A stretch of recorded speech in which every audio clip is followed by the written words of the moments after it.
Namaskar everyone. This is the part 2 on the lecture series Theory of Errors, and I, Rachna Upadhyay, lecturer, Lakshmi Institute of Technology, Sarigam, welcome you all.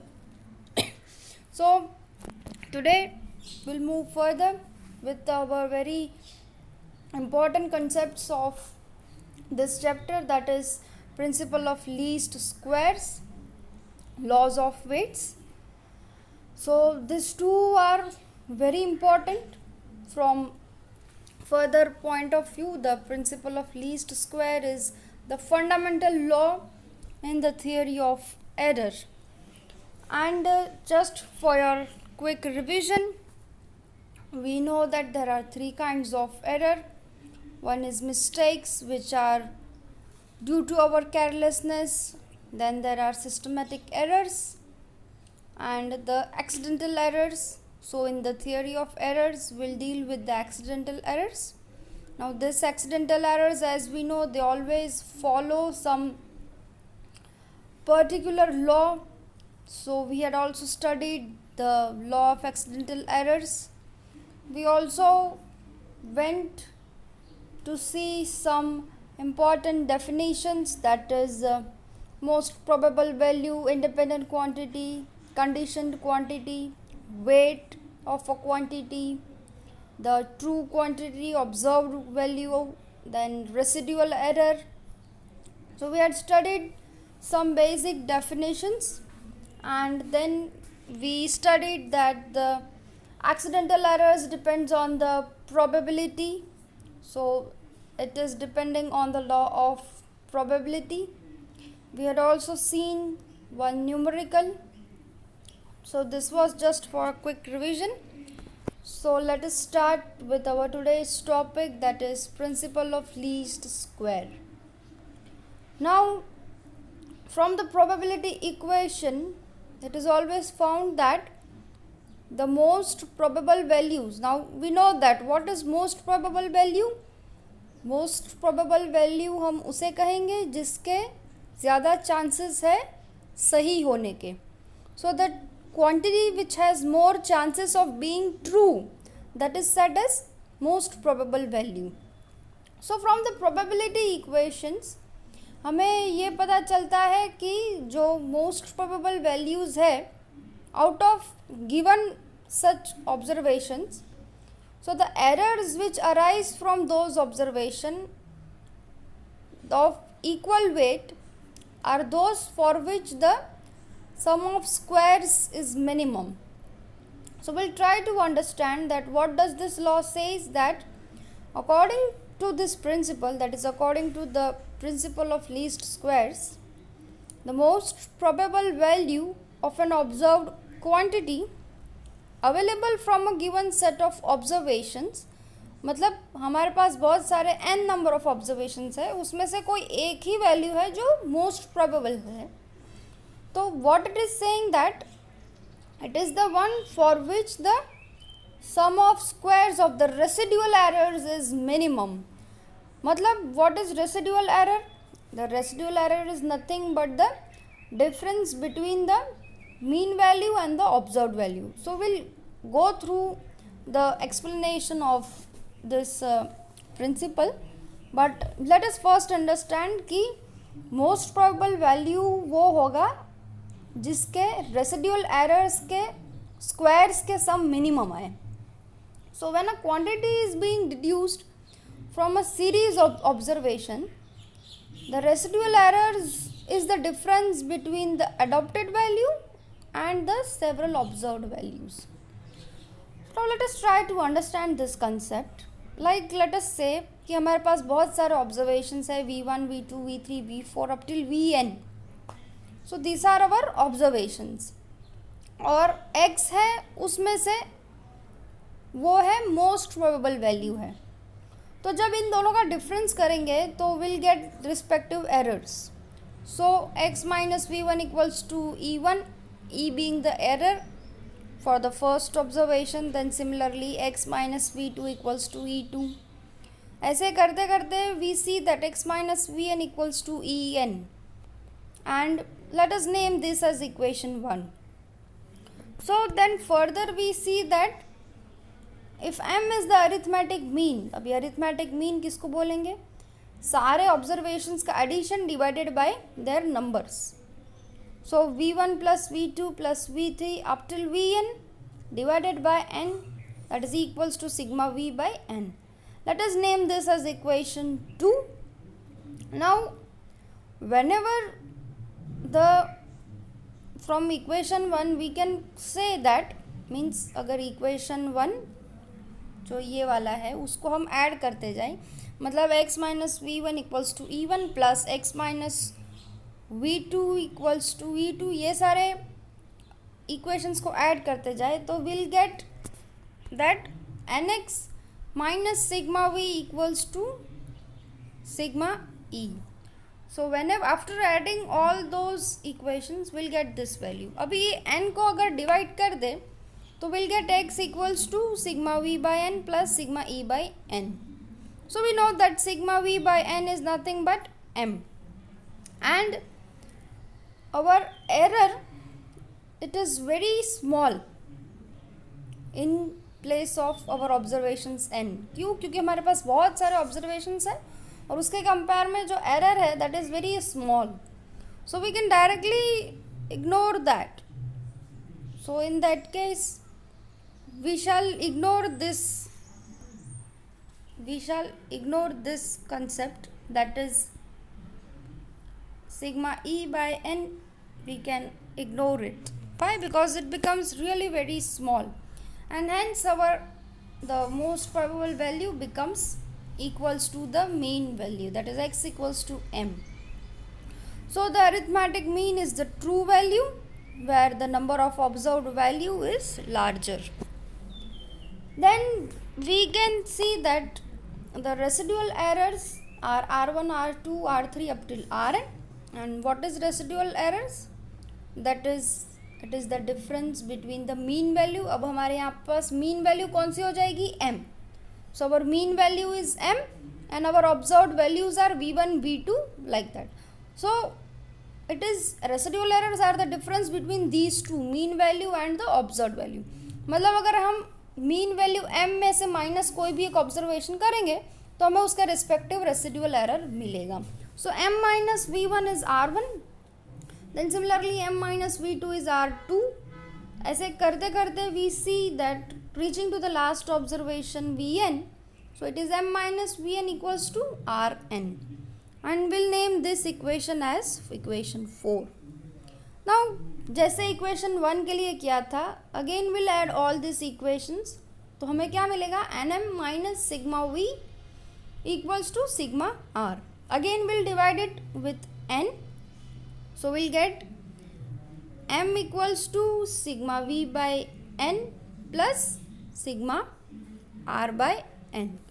So will get this equation, that is m equals to sigma v by n plus sigma r by n. But we already know that sigma v by n, this value, that is already equal to m. तो क्या हो जाएगा?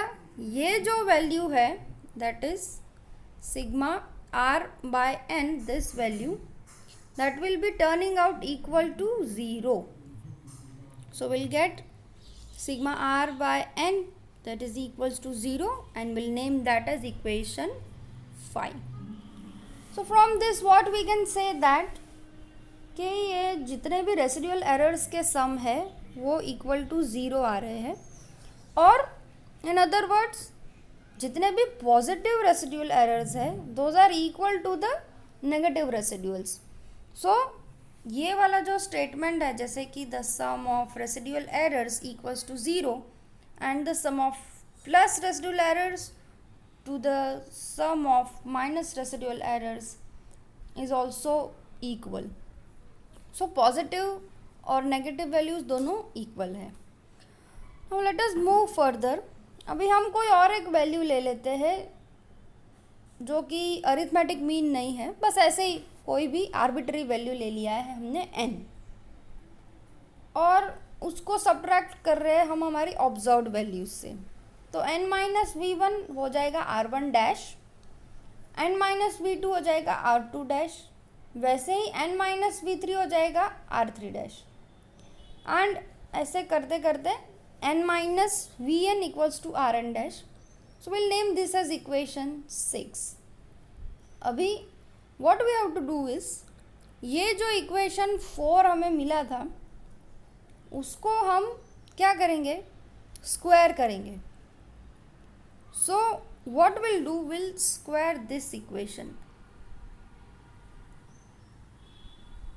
ये equation को हम लोग square करेंगे. N m minus sigma v equals to sigma r, will square this equation.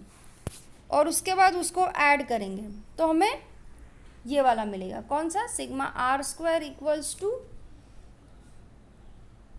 N m square. देखिए ये n का स्क्वायर नहीं होगा, वाई, बिकॉज n एक नंबर है हमारे ऑब्जर्वेशंस का. हमें स्क्वायर करना है सिर्फ हमारी ऑब्जर्व्ड वैल्यूज़ का. So it is n m square plus sigma v square minus 2m sigma v. ये देखिए हम इसका कर रहे, तो it is sigma r square equals to n m square minus 2m sigma v plus sigma v square. So हमें equation 7 मिल जाएगा. Similarly we'll square equation 6. तो जैसे इस इक्वेशन 4 को स्क्वायर किया है तो हम इक्वेशन 6 को भी स्क्वायर करेंगे. सो इसको भी अगर ऐड करते जाए तो what will get, will get n minus sigma v, and that would be equal to sigma r n. तो हम ये वाले इक्वेशन को स्क्वायर करेंगे तो will get sigma r dash square equals to n n square plus sigma v square minus 2n sigma v, and this becomes equation 8. अभी ये what we will do, ये इक्वेशन 8 है. So we already know that, what we know that m की value क्या है, that is sigma v by n.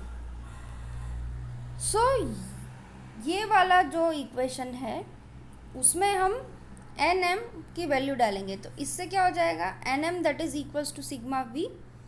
तो ये वाला जो इक्वेशन है उसको हम ऐसे स्प्लिट कर लेंगे, सिर्फ ये वाली जो टर्म है उसे एन m इंटू एम, और एक जो m बच गया उसके जगह पर डाल देंगे सिग्मा v बाई n. ये वाला ये स्टेप है वो मैंने यहाँ पे बताया है कि अगर हम n m equals to sigma v substitute करें इक्वेशन 7 में तो हमें ऐसा मिलेगा. देखिए सिग्मा वी वैसा का वैसा ही रहा है, m सिग्मा वी वो भी वैसा का वैसा ही रहा है, और ये वाला जो था उसको हमने ऐसे कर दिया है. सो एक m वैसा ही रहा है और एक जो nm है उसकी जगह पे आ गया है sigma v. So this is came from all this things. So we have substituted the value of nm equals to sigma v in equation 7 and we are getting this form. तो ये दोनों change होके हो जाएगा minus m sigma v. So we get that sigma r square is equals to sigma v square minus m sigma v. So again we know that m is what, again here m is sigma v by n, so that will put in this equation. So m is equals to sigma v by n, so we'll get sigma r square equals to sigma v square minus, तो यहाँ पे क्या हो जाएगा sigma v into sigma v by n, so that becomes sigma v square by n. So after substituting nm equals to m in equation 7, I have substituted m equals to sigma v by n. तो I have got this relation, that is what, sigma v square equals to, फिर ये जो है ये value यहाँ पे add हो जाएगी तो plus sigma v by v square by n. So we'll get this equation and let us name this as equation 9. Let us move further. So now we can substitute the value of sigma v square of equation 9 in equation 8, that is equation 8 मतलब ये वाला. सो इसमें ये जो sigma v square की value है उसको हम ऐसे सब्स्टिट्यूट कर सकते हैं और वही यहाँ पे किया हुआ है. So after substituting what we have done, that is sigma r square जो है वो अलग हो गया and we have taken n common. n common लेने के बाद ये देखिए ये टर्म ऐसा हो जाएगा n स्क्वायर, फिर ये वाला टर्म लिया है -2n sigma v, n common लिया है इसलिए n डिवाइड में आ जाएगा, plus sigma v by n square क्योंकि n कॉमन लिया है. तो this entire term it is what? It is nothing but n minus sigma v by n the whole square. So now this value, that is, this is very less and it is always positive.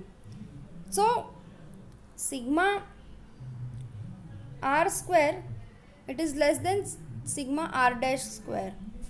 So this is what we have proved, that the sum of square of residual errors found by the use of arithmetic mean is minimum, and thus this is the fundamental law of least squares.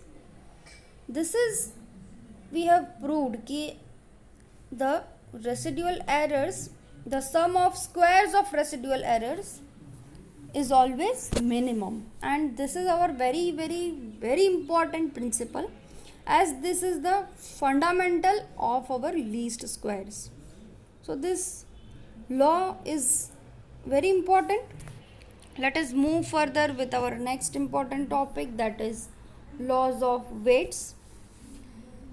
So weight, we know that कि हम किसी भी चीज़ की accuracy या उसकी trust worthiness पता करने के लिए we have defined one quantity such as weight. तो अगर किसी क्वांटिटी का वेट 5 है तो उसका मतलब होता है कि that quantity is 5 times more reliable than the quantity which was having weight 1. Now we also know that अगर किसी क्वांटिटी का वेट 1 है तो उसे हम यूनिट वेट कहेंगे. Okay, so this is what weight defines. Now let us say what does the different laws of weight say. So the very first, we have been deriving this laws of weight from the method of least squares. So very first among that is that the weight of arithmetic mean of the measurements of unit weight is equal to the number of observations. मतलब अगर हमारे पास बहुत सारे observations है जिनका weight 1 है तो वो सारे observations का जो arithmetic mean बनेगा वो अरिथमेटिक मीन का वेट आएगा नंबर ऑफ ऑब्जर्वेशंस. जैसे कि अगर हमारे पास 5 है तो उसका वेट आ जाएगा 5. यहाँ पे हमारे पास एग्जाम्पल एक्सप्लेनेशन के लिए है, दैट इज़ एक एंगल है ए, उसको 6 बार मेजर किया है, सबका वेट 1 ही है and this are the different values of those. That is एक बार 30 degree 20 minute 8 second, then 10 second, then 7 second, 10 second, 9 second, 10 second. Arithmetic mean क्या होगा? इन सब का addition divided by 6. So arithmetic mean आया है 30 डिग्री 20 मिनट एंड 9 सेकेंड. अब ये जो 30 डिग्री 20 मिनट 9 सेकेंड है उसका वेट क्या आएगा? Equal to number of observation, मतलब equal to 6. So this is law 1. Let us move to law 2. Now what does law 2 says? That the weight of the weighted arithmetic mean is equal to the sum of individual weights. अभी पहले हमने बात की थी कि अगर हमारे पास सारे observations यूनिट वेट के हुए, मतलब सारे observations का वेट 1 है. अब यहाँ पे क्या बात कर रहे हैं कि सारे observations के वेट अलग अलग है, किसी का 1 है, किसी का 5 है, किसी का 4 है, 3, 2 ऐसे.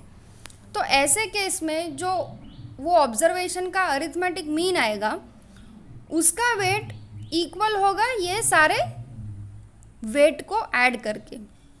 तो for example we are having the angle A, again it is measured 6 times और इसके अलग अलग वेट है। तो पहले हम इसका अरिथमेटिक मीन कर लेंगे, तो क्या हो जाएगा, वही 30 डिग्री 20 सेकेंड 9 मिनट। तो ये वाला जो एंगल है उसका अरिथमेटिक मीन कितना आएगा, 30 डिग्री 20 मिनट 9 सेकेंड। अभी ये वाली क्वांटिटी का वेट कितना होगा, वेट आएगा उसका ये सबको ऐड करके, मतलब 2 + 3 + 2 + 3 + 4 + 6 + 2 sorry. So this comes out to be equal to 2 + 3 5, 5 + 2 7, 7 + 3 10, 10, 10 + 4 14, 14 + 2 16. So the weight of the weighted arithmetic mean is coming out to be equal to 16. Let us move further, that is weight of the algebraic sum of two or more quantities is equal to the reciprocal of the sum of reciprocal of individual weights. मतलब अगर कोई दो angle दिए हैं A B और उनके algebraic sum मतलब a + b और a - b, तो उन दोनों का जो अल्जेब्रिक सम का वेट हमें फाइंड करना हो तो हमें पहले रेसिप्रोकल का ऐड करके फिर उसको वापस से रेसिप्रोकेट करना पड़ेगा। So for example we are having over here 2 angles alpha and beta, एक का है वेट 4, दूसरे का है वेट 2। तो इनका रेसिप्रोकल का सम करना है, मतलब 1/4 + 1/2, तो ये हो जाएगा 3/4। और अगर alpha plus beta which is 72 degree 50 minute 30 second, इसका वेट फाइंड करना है तो वो हो जाएगा 4/3 अकॉर्डिंग टू द लॉ 3। और अल्फा माइनस बीटा जो कि है 11 डिग्री 30 मिनट एंड 10 सेकेंड्स, उसका भी क्या हो जाएगा 4/3। So the algebraic sum would be different but the weight of those algebraic sum would be same. Let us move further. The fourth law, it is saying that the quantity of a given weight, if it is multiplied by a factor, then the weight of the result is obtained by dividing its given weight by the square of the factor.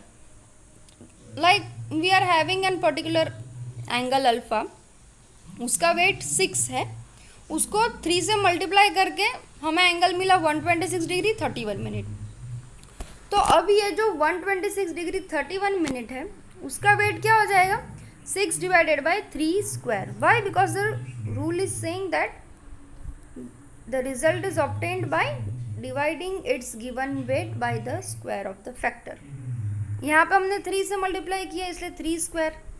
अगर 2 से multiply करते 2 alpha find करते तो it would be 6/2 square, that is 6/4. So we have got the weight of the 3 alpha, that is equal to 2/3. Law 5, what does it say is that if the quantity of a given weight is divided by a factor, पहले हम लोग multiply किया अब हम divide कर रहे हैं, then the weight of the result is obtained by multiplying it's given weight by the square of the factor. मतलब लॉ 4 में क्या था कि वॉट एवर गिवन वेट था उसको डिवाइड करते थे फैक्टर के स्क्वायर से। यहाँ पे गिवन वेट है उसको मल्टीप्लाई करना है। तो अगर अल्फ़ा की वैल्यू है हमारे पास 42 डिग्री 10 मिनट 30 सेकेंड, और अगर हमें फाइंड करना है अल्फ़ा/3 के लिए तो क्या हो जाएगा, उसका वेट 4 जो कि गिवन वेट है इनटू मल्टीप्लाई क्या करना है इट्स फैक्टर स्क्वायर, तो 4 × 3 स्क्वायर करना है, तो 4 × 9 36। सो the weight of 14 degree 3 minute 30 second that is equal to 36. Then next law, it is saying that if an equation is to be multiplied by its own weight, if the equation is multiplied by its own weight, the weight of the resulting equation is equal to the reciprocal of the weight of the given equation. मतलब ये एक हमारे पास equation है a + b, इसका wait है 3 + 5। अगर इसको multiply किया गया सेम वेट से, मतलब a+b इंटू 3/5। तो ये वाली क्वांटिटी का वेट क्या आ जाएगा, 5/3, उसके रेसिप्रोकल के।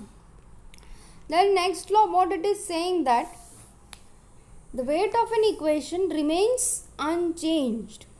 The weight of the equation remains unchanged if all the signs of the equations are unchanged or if it is added to or subtracted from a constant. मतलब ये इक्वेशन है, इसका wait change नहीं होगा अगर हम इसे कोई भी कांस्टेंट से या तो ऐड करते हैं या तो सब्ट्रैक्ट करते हैं। तो आपके एग्जांपल के लिए इसमें क्या किया है, इसमें सब्ट्रैक्ट किया है 180 से। सब्ट्रैक्ट करने के बाद वैल्यू कौन सी है, 99 डिग्री 40 मिनट, और इसका वेट सेम ही रहा, that is it is equal to 3। So the weight does not change if all the sign of the equation are changed. मतलब -a+b हो गया तो भी उसकी साइन चेंज हो जाएगी, तो वो केस में भी वेट चेंज नहीं होगा। और अगर किसी कांस्टेंट से उसको मल्टीप्लाई किया जाता है, sorry not multiply but add या सब्ट्रैक्ट किया जाता है, तो भी उसकी वेट चेंज नहीं होती है। Then next let us see some rules for assigning the weight. So the rules which are usually taken into consideration in the field observations that may be as follows, that is the weight of an angle varies directly as the number of observations made. तो this is very clear कि हम जितनी बार observation करेंगे उतनी बार wait change होता रहेगा। Varies का मतलब क्या है, चेंज होता रहेगा। अगर मैंने कोई क्वांटिटी 2 बार मेजर की है तो उसका अलग होगा वेट। अगर कोई क्वांटिटी मैंने 7 बार मेजर की है तो उसके हिसाब से उसका वेट चेंज हो जाएगा। Then next is what, that is weights may vary inversely as the length of various routes in the case of lines of levels. Weight vary हो गए जब हम लेंथ फाइंड करेंगे, लेकिन कैसे, इन्वर्सली वेरी हो गए। तो हम लोग जब लेवल फाइंड करते हैं तो उस केस में ये वाला पॉइंट कंसिडर करेंगे। Then next point is that if an angle is measured a large number of times its weight is inversely proportional to the square of probable error. So हम जितनी भी बार अगर कोई भी पर्टिकुलर एक एंगल है उसको ज़्यादा टाइम मेजर करेंगे तो क्या करेंगे, हम लोग एक्यूरेसी बढ़ाते जा रहे हैं। जब एक्यूरेसी बढ़ेगी तो एरर नेचुरली कम होता जाएगा। तो इसलिए क्या बोल रहा है कि वेट इन्वर्सली प्रोपोर्शनल हो जाएगा प्रोबेबल एरर के, और वो भी कैसे, square of the probable error. Then next is what, that is the corrections to be applied to various observed quantities are in inverse proportion to their weights। तो जितने भी करेक्शंस हमें ऑब्जर्व्ड क्वांटिटीज़ पे लगाने हैं वो डायरेक्टली इन्वर्सली प्रोपोर्शनल हो जाएंगे उसके वेट से। ये जो सब रूल्स है वो बहुत इम्पोर्टेंट है, because with respect to this we'll try to solve the numericals. So whenever we have been given some observations, so we'll see that these rules must follow. So next time we shall see some other topics which are related to theory of errors. Till then, hope you people are all fine. You people are doing all well, staying at indoors, and please help our country to recover from this COVID-19. So till then, thank you very much, and hope to see you some other time, and thank you.